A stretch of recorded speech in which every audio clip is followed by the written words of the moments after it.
It's a war expo with a difference. As Lyttelton's art scene gets back on its feet, the Tin Palace is hoping to get more feet through the door with a unique look at its past. Here's Jared McCulloch. Remembering those through art. This is an exhibition which helps to celebrate and commemorate the World War I participation from Lyttelton and what those numbers of data actually mean. By numbers, she means those who served from the township of Lyttelton 100 years ago. 304 members of the community that left, 3 women and 301 men.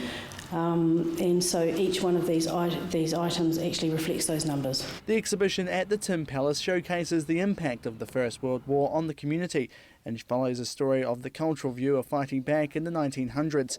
The room is split into 3 sections, identifying the brave men and women who went overseas, some not coming back. The ones which look like medals, they're the parts that the families would have been left with. So the men who returned would have brought their entire necklace with them, and the men who didn't, just the tag. I think it's actually incredibly important to acknowledge what communities did during those war years. She says soldiers signed up as volunteers to discover a new adventure overseas.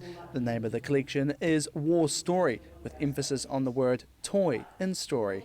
Having grown up using war toys, you know, the little soldiers, we play marbles, you know, and marbles are about, you know, taking something, conquering something and taking something back again because you won. But clearly by 1916 that was no longer an adventure, and so they called out conscription and we really had to send more forces in. It marks the impact on this Canterbury community, something that many places around the country will be exploring as this year marks the first landings in Gallipoli.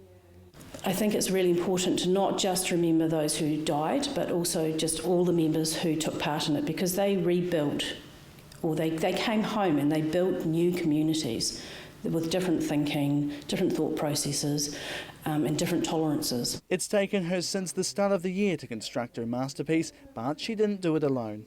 Dr. Gwen Parsons from the University of Canterbury, and she's a World War I specialist, and we've been friends for a long time. I thought, the celebrations, I thought it was really quite important to celebrate something that we'd both talked about for a long time, and so this is sort of the result of those conversations.